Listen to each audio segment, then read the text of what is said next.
Bai, lehenengoa zein zen esan dugu, noiz argitaratu zen ez? Eta okar esan dago 86an, edo 87an, begira, joan den mendean, joan den mendean. Zuek denak mende honetakoak zarete, baina badakizue zaharragoak garenok, erdi joan den mendean eta erdi mende honetan gaudela. Hanka bat joan den mendean, eta beste bat mende honetan. Zuek mende honetakoak zarete, baina ni erdi eta erdi naizen ez, mendekoa da, eta 86an, edo, atera zara. Ondo, hurrengo asko zinez, bai, bota mesedez. Zenbat liburu idatzi dituzu gutxi? Zenbat liburu idatzi dudan, hori izan dugu, esan dugu, hori da, oso ondo, ederki, entzun duzu, bai. Ondo, orduan, zure. Gustatuan zaizu lagun berezi bat liburua? Lagun berezi bat liburua, niri gustatuak zainan? Horregatik atera nuen, Niri gustatu zitzaidan, eta gero, nire lagun batzuen idatzi eta gero, entzun. Bai, ez da posible denei gustatzea. Liburu bat denei gustatzea ez da posible. Oso arraroa da hori ezinezkoa. Hori Harry Potterrekin ere ez da gustatzen. Harry Potter jende gehienari gustatzen zaio, baina denei ez zaio gustatzen. Hori normala da, normala. Ondo, orduan, errepikatu galdera, mesedez, errepikatu. Bai, nik liburu bat ateratzen dudanean, eta nire ustez jendeari eskaintzeko modukoa denean, nire lagunei irakurtzen duzten die. Nik baditut bi hiru lagun, Berta, Jose Luis eta Maite, Jose Luisek eta Maite, irakurtzen dituzten nire liburuak, atera baino lehen, eta esaten didate, gustatu zait, ez zait gustatu, hau aldatuko duke, edo ez, eta nik kontuan edukitzen dut, lagunek esaten duten, eta gero baita ere editorea, noski. Editorea liburua ateratzen duena da, liburuak ateratzen duena. Eta editoreari gustatzen bazaio, liburua ateratzen da. Orduan, azpazaio gustatzen ez da ateratzen. Orduan, nik aterata dauzkadan liburu guztiak, lehen esan dugun pilo hori, lagun horiei gustatu zaizkie, niri ere bai eta editorei ere bai. Orduan, nik denak maite ditut. Baina lehen esan dizuelan bezala, bat aukeratzeko esaten badidazue, urtegi misteriotsu bat.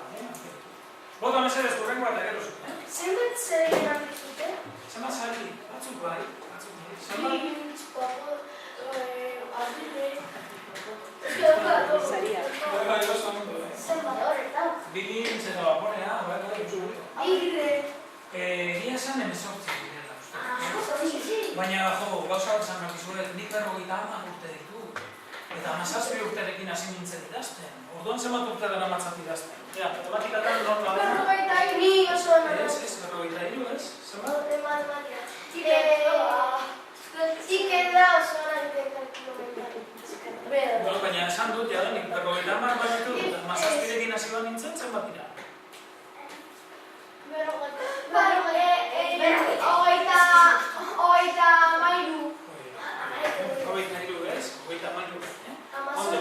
Orduan, 33 urtean pertsona batek liburuak idatzi bakarrik egiten badu beretan moduan, noizbait irabaziko du. Bat beti ezin da irabazi saririk, baina tarteka bat. Hainbeste urtetan, batzuetan parte hartu dut lehiaketetan, batzuetan irabazi dut eta beste batzuetan ez dut irabazi. Normala den bezala. Beti ezin da irabazi eta beti ezin da galdu. Saiatu ezkero, batzuetan irabazten da eta beste batzuetan. Hori balak izue zuek. Bota, mesedez? Norekin bizi zara? Norekin bizi nahi zen. Nire familiarekin, ni eskondutan nago, baina ez daukatzen behar abarik. Batzuetan zuek galdetzen dira zuen behar abarik dutzu. Baina baditut iloba asko. Iloba asko ditut. Zergatik, nik anai arreba asko ditudalako. Anai arreba asko ditut. 7 gara. 7 anai arreba. Eta nire aita. Zure eta ere 7 dira. Lehen normalagoa zen, 8 ere bai. Lehen normalagoa zen anai arreba asko izatea, nahi gutxiago izaten zaten. Ondo, ikusi dut ez eskola? Hor ez dut ikusi ez eskola? Lagun berezia, liburua lagun berezia gustatzen zaizu zera zure ikuska bat zure. Lehen aipatu dugu, lehen zu galdetu duzu. Orduan bere galdera izan da eta erantzun dut. Bai, bota beste bat. Zergatik hasi zinen idazten? Zergatik hasi nintzen idazten? galdera ona. Bi gauzarekin. Liburuekin nik beti oso ondo pasatu dudalako, nik liburuei esker, nik izan dezaket inoiz ez naizela aspektu. Inoiz ez naizela aspektu, beti bilatu ditut gustuko liburuak. Ikastetxean, noski niri ere txikian nintzenean eta gaztean nintzenean, eskolan esaten zidaten. Liburu hau irakurri behar duzue eta ez dakiz eta bat ezer. Guk irakurtzen genuen, eskolan zuek irakurtzen duzuen bezala. Baina eskolatik kanpo, nik hartzen dituen, nire gustuko liburuak. Milaka eta milaka daude bakoitzaren gustuko liburuak. Orduan aukeratzea da, ondo aukeratzea da, egin behar dena, nik hori egin dut, eta orduan nik ondo pasatzen nuelako, pentsatu nuen, behar da nik idazten badut, norbait entretenituko da. Eta gainera, bigarren arrazoia, bi esan dizuet, bigarren arrazoia da, liburuak irakurtzen dituen pertsona batek asko ikasten du. Eta batzutan konturatu gabe. Irakurtzen baduzu, abentura, gero nahi duzuna, beti ikasten duzu. Zerbait, hau edo una, historiako puntu bat, edo matematikako gauzatxo bat, edo fizikakoa, edo naturakoa, berdin dio, zerbait ikasten da beti. Orduan nik konturatzen nintzen, ondo pasatzen dut irakurriz eta gainera ikasi egiten dut. Eta horregatik, bi arrazoi horiengatik, azken batean liburuekin oso ondo pasatzen duelako, horregatik hasi nintzen ikasten. Horrengoa, azerez. Zuri irakurtzea gustatzen zaizu. Hori, zer iruditzen zaizu? Zer iruditzen zaizu? Baietz ala ezen?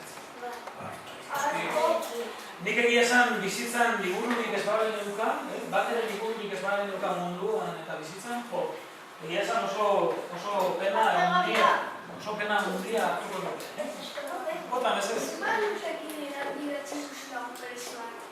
Hori orain dela zenbat urte eta ze urtetan nik ez dakit zenbat urte nituen, baina kontu bat eratzen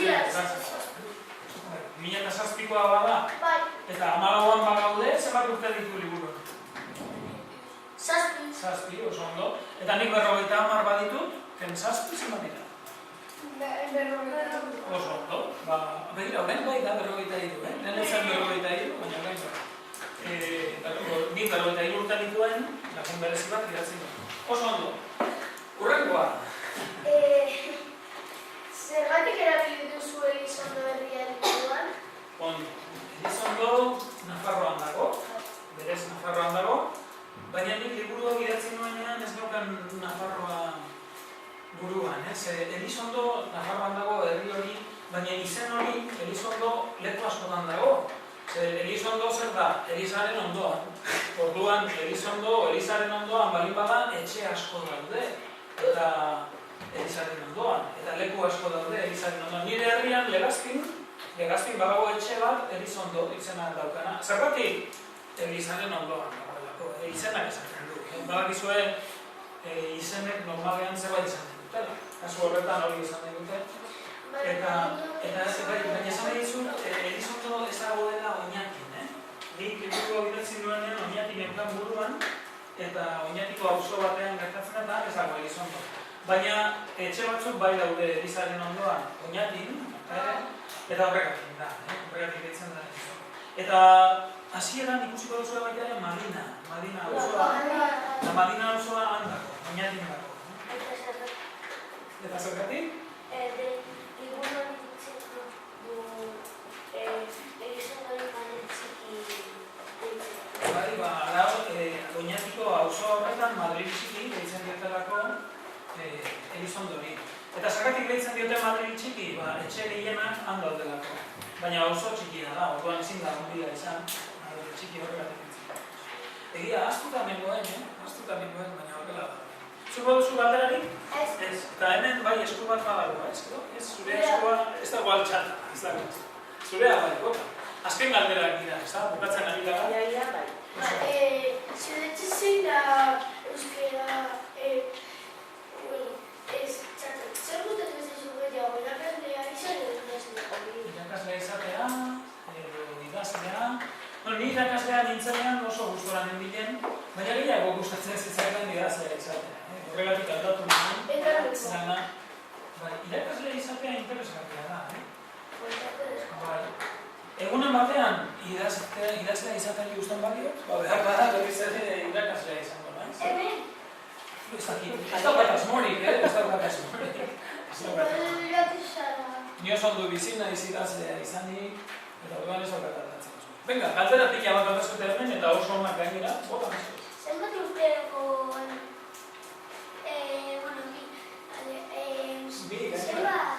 Zenbat eskolan egon zara? Hori gai ez dira. Urte bakoitzean, 70 ikastetxetan, ibiliko naiz, Eta zenbat?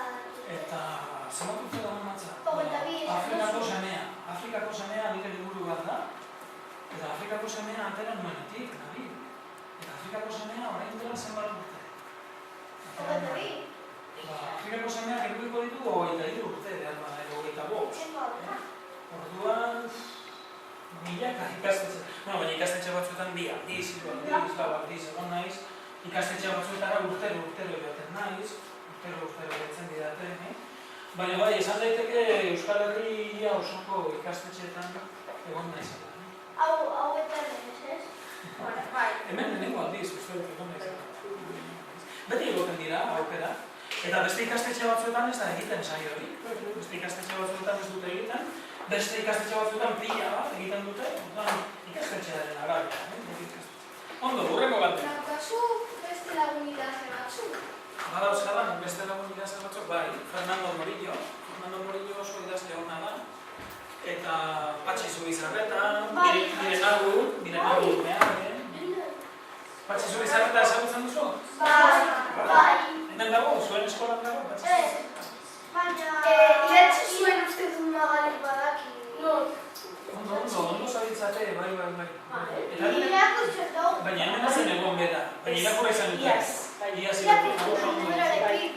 buru hona duzu gara, oso ondo. Ia, horrengo galdera. Zein dezu ditzatu Euskal Idazle horrela? Euskal Idazle horrela. Zein Bera. Ez, gainera...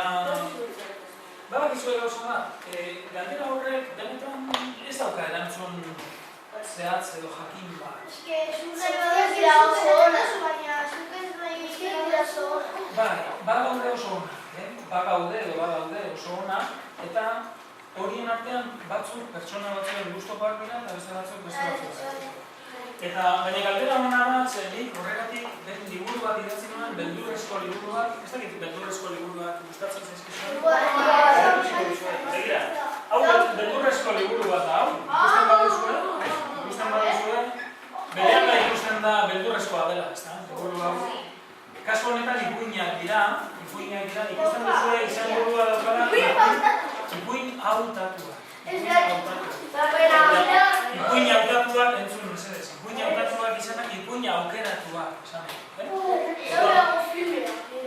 Pertsona batzek nire beldurrezko ipuinak aukeratu zituen, eta liburu honetan atera zituen, baina esan dut dizuen, galderarekin lotuta, nik beldurrezko liburu bat idatzi nuela, eta liburu horretan galdetzen zen, zein da munduko ipuinik onena, idazlerik onena ez.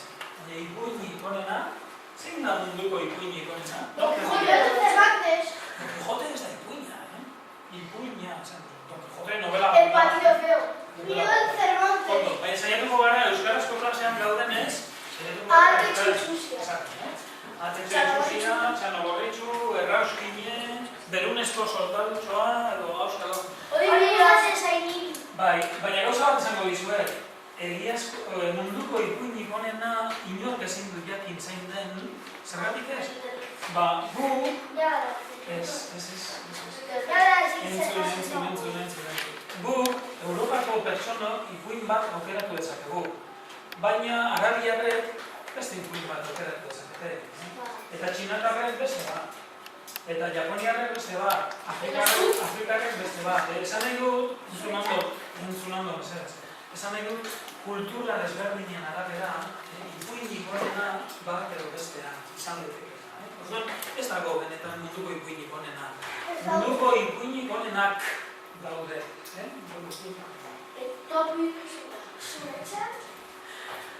Niri esaten bali da zure ipuinik onena ez dut.